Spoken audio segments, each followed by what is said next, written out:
All right, Mike Heck here in New York City. Just wrapped up the morning weigh-ins. UFC 244 coming up tomorrow night at Madison Square Garden. Here with my good friend, my old pal, Lou Giordano. It's been a minute, man. How are you? I'm doing great, man. It's great to see you in the flesh finally after all this time.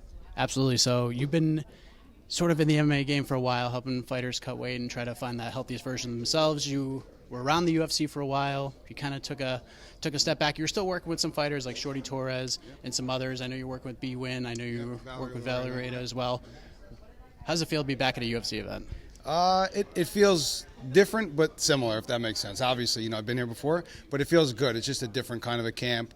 Derrick's a different kind of a client, and it just feels right, to be where we're at. Derrick Lewis getting ready to fight Blagoy Ivanov tomorrow night at UFC 244.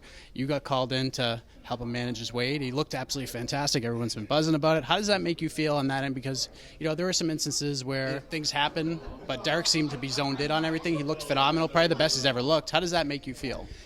Proud, really. As corny as that might sound, I'm just proud of him that he put in the work. I always say, listen, it's easy for me to prescribe a diet, right? Tell you what to eat, even if I'm cooking your meals. You still have to be willing to eat that, put in the work, and he did. Clearly, you can see it, on stage. He's been walking around 30 pounds lighter, for the last 2 weeks because he put in the work. So I just feel really proud and just, excited to see this version of Derrick Lewis tomorrow night. Had you met Derrick prior to getting the call to help him out here? No, I got a random phone call from his manager, Lou, and Malky from First Round Management, and they were saying that Derrick wanted to take his camp more serious, which you hear a lot. A lot of people say that, but whether or not they actually do, it's one thing. And I said, fine, let's get Derrick on the phone.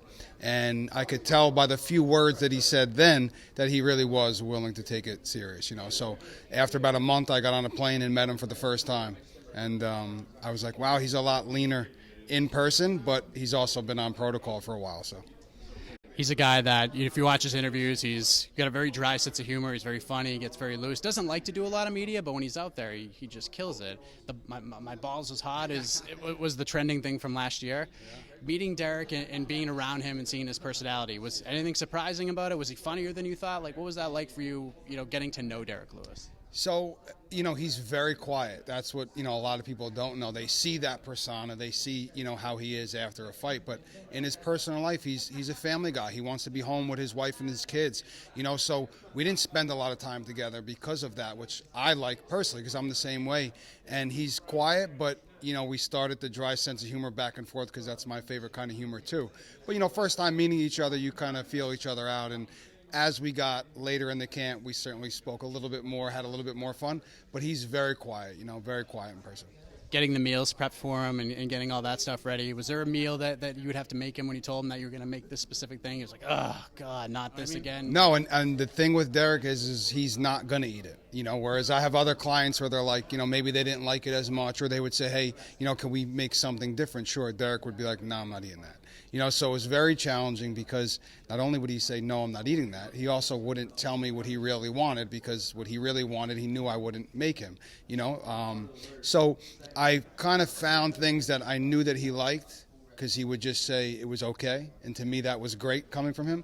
So I kind of kept the same meals for the most part because I knew he'd at least eat them.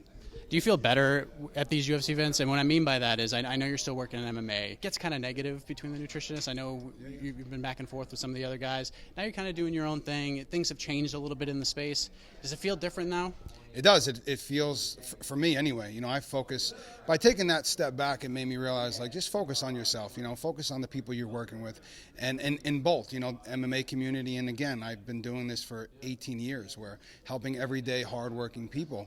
And so when I shifted and focused more on them again, it just kept me in my lane. There's no need to go back and forth. I don't care what they say or what they do. I just worry about what I do and my clients. That's really all that matters.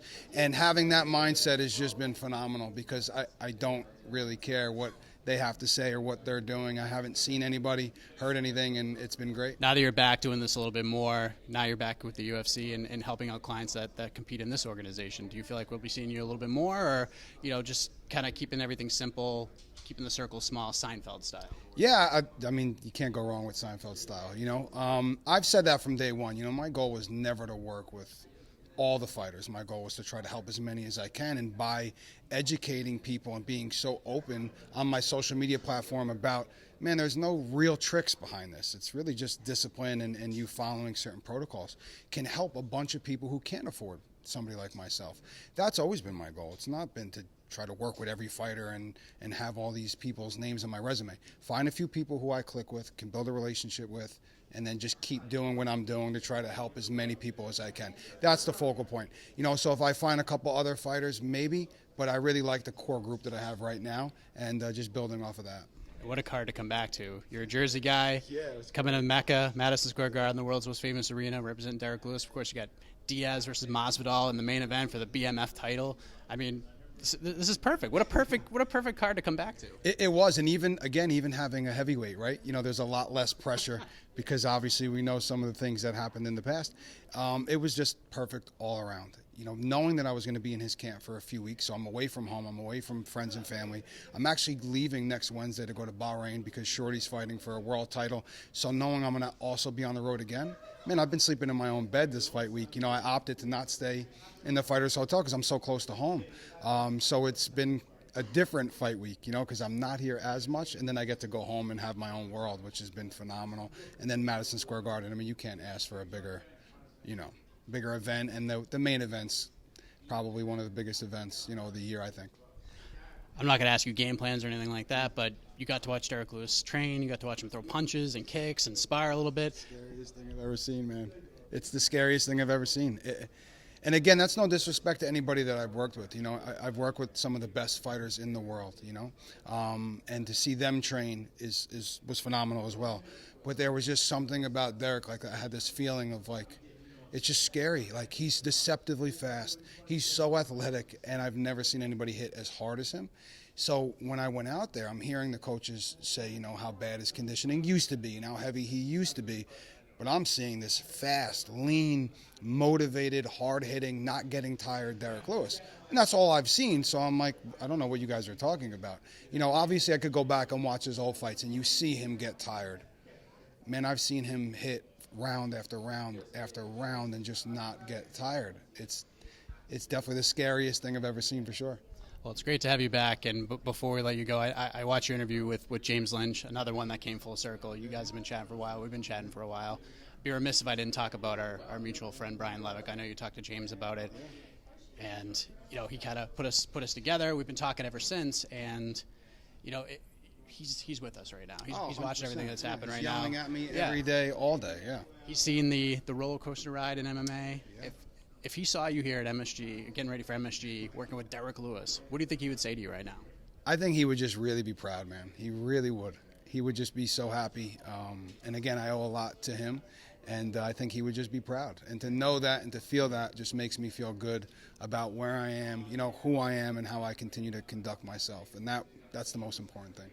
Thank you for the time. Great to meet you in person, sir. You as well, brother. Thank you.